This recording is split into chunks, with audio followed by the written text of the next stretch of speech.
All right, everyone, welcome back to the show. Today, we're going to talk about something that quietly determines your income, your consistency, and your confidence, but almost no one calls it what it actually is. Arash, I've heard you talk about this a lot recently, and that is your internal sales pitch. You even said something recently on a call with our most elite clients. You said you have to sell yourself against the resistance every day, and I love the way that you phrased that. So let's jump right in. What exactly is an internal sales pitch? Well, whenever you're selling anything, the first person you have to sell is yourself. You have to sell your client before you ever meet with them. You have to sell your daily goal. You have to sell this is going to be the best day of your life. You got to sell your weekly goals, your quarterly goals. And most people never do that. And everything changed once I learned this.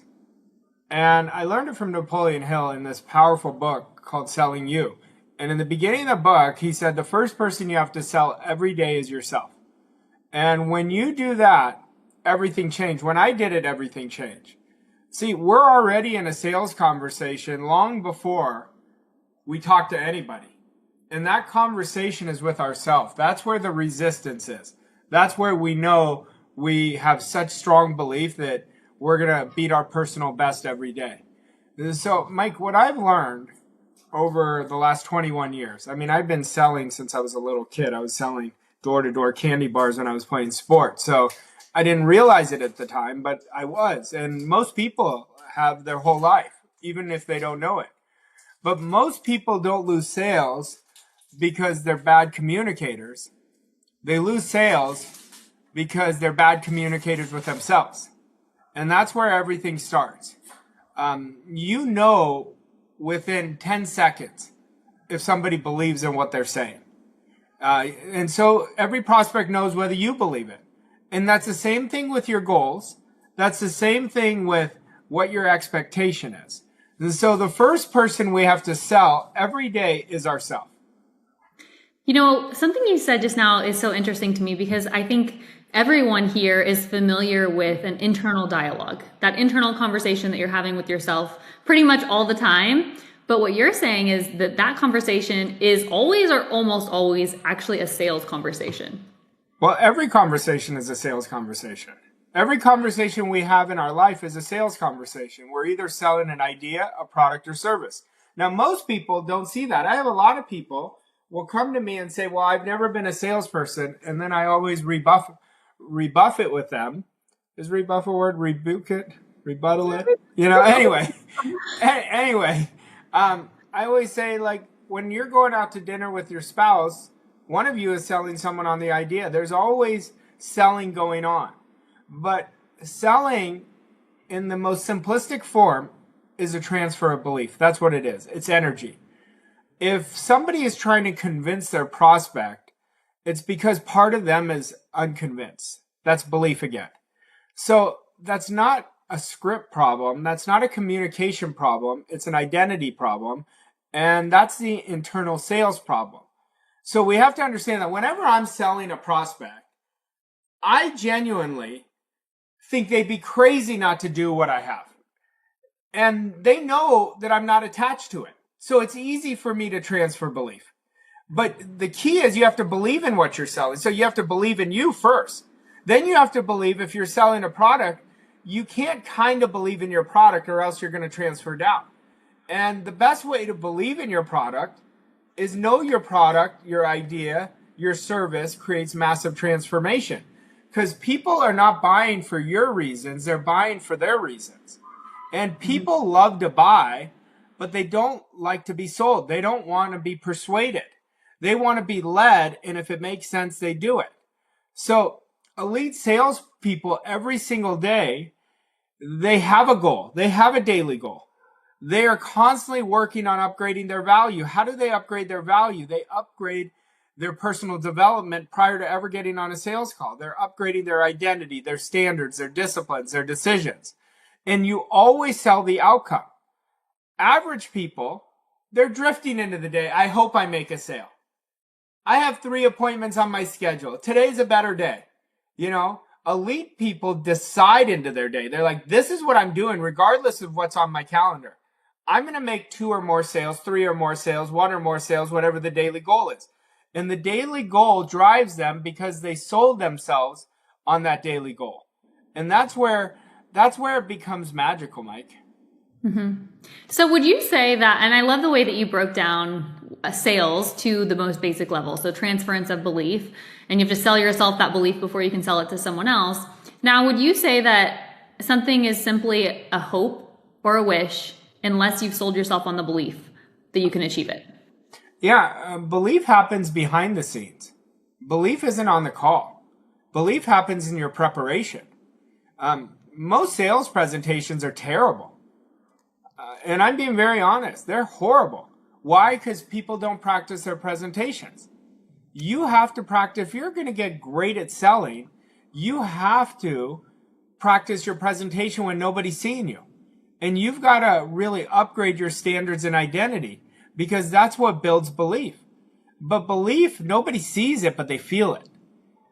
And where you're building that belief is where nobody's watching you build the belief. That's why selling is an essence, it's an energy, and they are buying into your belief. If I don't believe what you're selling me, I'm never going to do a thing. So we have to understand and really put our mind on it. That's why the greatest attribute to a great sales professional is their attitude. They have the most prosperous mental attitude. They're never getting frustrated when an objection comes. They're like, this is showing me exactly what I need to speak about. And so what we have to understand, selling is absolutely huge in the transformation process of changing someone's life. And that's why when you have something good, you want to get it in as many people's hands as possible. And until you do that, that's not going to happen. That's why it's always about, what am I doing? How am I doing it? And am I coming from a place of service? And when you do that, everything's going to change. Arash, would you say that just the understanding and awareness that every conversation is a sales conversation changes the way that you approach conversations and the way that you have conversations and communicate overall? All the time. I mean, every conversation first is with us. And then it's going to be with the prospect. Here's what most people are getting sold on. And this is how they operate their day. They're letting the economy dictate whether they can do well or not. And it is the worst idea. So they've been sold an idea that they've just encompassed. And what we have to do is only sell ourselves based on what we want. But, wealth is created by two things: selling and leadership. That's how great wealth is created. And everybody is selling, and we've got to really bulletproof selling ourselves before we ever sell anybody else. What's happening out in the marketplace isn't the challenge. What's happening in between our ears is the challenge. And that's what we have to master. And when you get really great at selling, you're going to be great at objection handling. What I mean by getting great at selling yourself, you're never going to be, oh God, what do I do? You're going to be prepared because you've already sold yourself on the importance of an idea. And when you are prepared, no objection is going to knock you down. First of all, an objection that means when the sales presentation really starts. So when an objection, it's somebody who actually wants what you have, but most people give in. Oh God, they don't want it because I have an objection. It's the opposite. When you have an objection, that's saying they want it, but they're telling you, I want you to communicate with me so I know this is the right fit. Yeah. Okay. So you just brought up a very common limiting belief in the economy, right? That's a very common one that comes up. So if if somebody listening to this knows that they have a limiting belief, and maybe it's that one, what is the first thing they need to do to sell themselves on a new belief? They first got to ask themselves, what is my relationship with selling first? Do I have a great attitude towards selling? Do I understand selling is about leading people into action? Do I understand selling is about helping people? You can never help someone until you sell them first. You can motivate them, but you can't help them. So then we want to create a new identity for them if they don't have it first. And we want to create a really good attitude of yourself around sales. So an example is, I'm so happy and grateful now that I now am aware that selling is about helping people. Selling is about leading people into action. It's something I do for somebody, not to them. So we have to have the right identity, or else if we're selling with the wrong identity, we're always going to end up losing. We're only going to sell based on the law of averages, which most people are doing, and that's why most salespeople are struggling. And this is where we have to understand that selling is either the highest or lowest paid profession in the world. And that's why great salespeople get paid so much. Why? Because they're so great at rejection. There's nobody gets more rejection than a sales professional. And that's why the people who don't get knocked down by the rejection but rise up are the ones who are earning 7-8 figures in selling. I love this so much. So this was truly the first skill that you really developed and mastered. Yes? Yeah, this was when I changed. Number one, I mean, I've talked about this on infinite item on this podcast. I started doing things right away. I started behaving before I was ready, and I learned how to sell like a professional, like not as an amateur. And when I was in the corporate world, I was selling like an amateur. It was like just if I hit enough doors, then I could do business to business sales. But when I really started changing, I mean at the highest level, I started changing my attitude towards selling. I remember one of the first books I ever studied was The Greatest Salesman by Og Mandino. To this day, it's one of my favorite books. It is one of my favorite books. And I did it to the letter because I wanted to understand it, because my mentor told me how important selling was in his life. And I was like, okay, if it's that important, I got to learn it the right way. I was not going to sell by getting. I wanted to sell by value. And that's why when you are not a transactional sales professional, that's what most people are. They don't harbor the relationships, and they're trying to sell a product, not really leave the person so much better. When you become an absolute relational sales professional, it changes the game. It changes the game. Those are the people who will be like, look, I can't help you with this, but I'm going to send you to someone who can. They're coming and selling from a state of abundance, not from scarcity. You know, you were in what I would call like traditional quote unquote sales position. You were actually doing sales. Mm-hmm. I was not in a quote unquote sales position, and we talk about this all the time now in our company, how every single person in a business has to have a sales mindset. And so this is not for people who are just doing sales actively. It's so important for every single individual truly to have a sales mindset. And I want you to talk about that. Well, if you want to make yourself irreplaceable in the marketplace, you want to develop a sales mindset, because that's how you're going to continue to get promoted. That's how you're going to change people's lives, because that's what selling does. You're changing people's lives. But also that's getting you to think like an entrepreneur. And not everybody needs to be an entrepreneur. That's the biggest misnomer right now. If I want to earn and create financial freedom, I have to be an entrepreneur. That's not true. I was an entrepreneur for many years, where I was a great number 2 before I became a great number 1. And that served me so much. You have to know who you are. But developing a sales mindset, that's where ideas come from. See, what are salespeople? They're want creators. But that's why if I don't sell myself first, how am I going to bring out the want of my prospect? I'm never going to be able to do it. And if I have not sold myself, that I'm going to sell every person I'm in contact with, every time I'm communicating with them, I'm hoping and wishing, and that's just going to keep transferring doubt. But selling, like any skill, is learnable.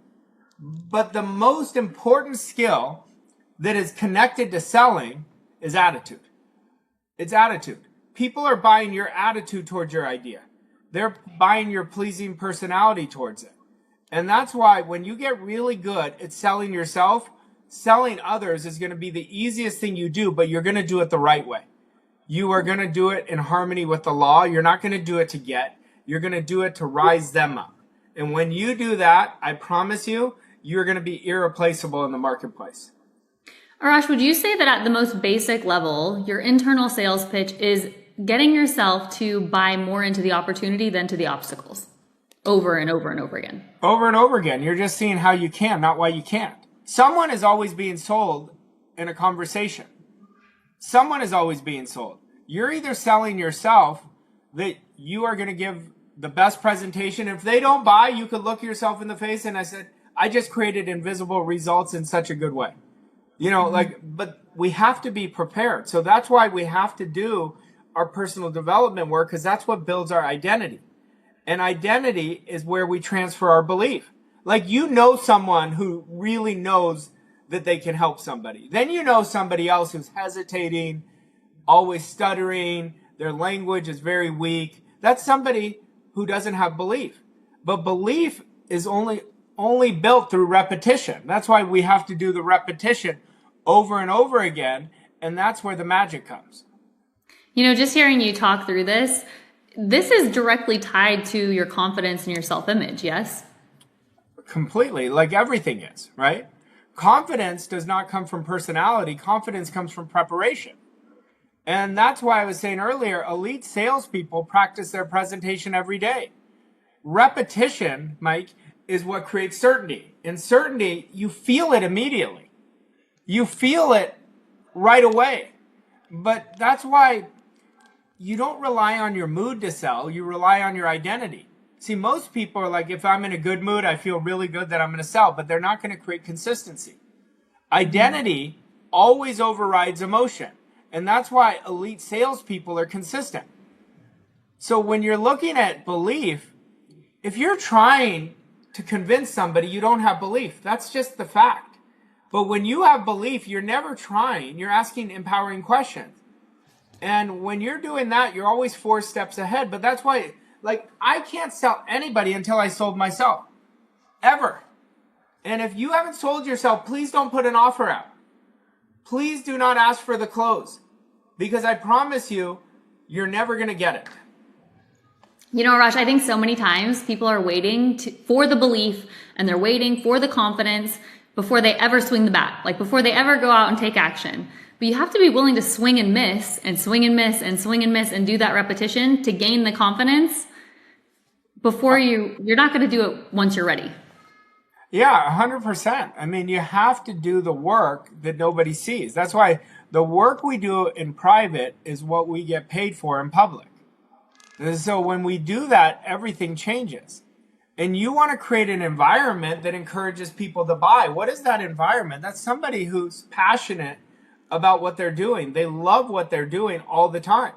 You could tell the people who have enthusiasm. I mean, if I just gave you one skill, you might suck at selling. But if you have enthusiasm, you're going to outsell 95% of the competition just with enthusiasm. Why? Because it creates an environment where people feel invited to come to. Enthusiasm is one of the most important skills of selling. But most people don't understand selling. That's the problem. They're always trying to get people to buy. The more you try to get people to buy, the more they resist. And if you divorce yourself from the outcome, you're going to multiply your sales. How do you divorce yourself from the outcome? You've already sold them in your mind. You've already made the sale in your mind. So now you can put all your energy, all your attention on making them the most important person. Because guess what? They are the most important person to them. And if you don't make them feel like the most important person, they're not going to buy from you. So we have to get really good at disconnecting our need for them to buy, and the more likely they're going to buy. That's what I mean by divorcing from the outcome. I love that you brought up enthusiasm, because I also feel like that is one of the most contagious and attractive characteristics of a person. Mm-hmm. Yeah, I mean, that's what it is, enthusiasm. Think about who you are attracted to. You're not attracted to people who are dull. You're not attracted to people who are boring when you're buying something, right? You love it when somebody's like, God, I really can help you. I really want to help you. And they really are very interested in your dreams. When they're interested in what you want more than they're interested in what they're going to get, that's called a two-way conversation. That's where connection happens. And selling is always heart to heart. We feel the vibration from one heart to the other heart. And that's why selling is a heartfelt business. If you're doing it transactionally, I promise you, you're going to struggle. All right, Arash, I think this was such an important episode, a fantastic episode. I hope everyone takes this to heart. You have to sell yourself first. Any final words? I remember, I don't have this perfect, but I did a program called Selling Your Way into Wealth. And I gave them an identity statement, okay? And you want to create a really good identity statement if you want to get really good at selling. So something to the fact, I gave them, I'm so happy and grateful now that selling is an act of service. When I hold back, I withhold someone's breakthrough. I always connect, I lead, and I extend powerful invitation. Every no brings me closer to a yes. And I'm not selling for validation. I'm selling from a place of transformation. It was something similar to that. I'm doing it off memory. But you want to create something that you can make into your identity. So look at what's not a part of your sales identity and create a really powerful statement that is real, that you're going to install into you through repetition until you have such a great attitude towards selling. Such a great attitude towards selling. And I'm going to leave you with this. If you don't sell, it's because you don't understand it. It's not because you can't do it. It's because you haven't chosen to make it a priority. But you cannot help somebody until you sell them. And when you have something good, your job is to get it as many hands as possible. That's how you're going to change your world, change their world, and you're going to create your own economy. So good. Arash, thank you so much. And thanks to all of you. If you enjoyed today's episode, go ahead and leave us a rating and review. Be sure you hit subscribe on whatever platform you watch podcasts on or listen to podcasts on. And we'll see you next week with another episode of the 7-Figure Standard podcast. Thanks, Arash. Thanks, Mikey. Thank you for listening to this episode of 7-Figure Standard. We hope you found the insights and strategies helpful on your journey to success. If you enjoyed this episode, please leave us a rating and review on your favorite podcast platform to help us reach more people like you. To learn more about Arash and Mikey and how Voss Coach & Co. can help you achieve your goals and reach new levels of success, visit vosscoachandco.com. Thank you again for listening, and we'll see you on the next episode of 7-Figure Standard.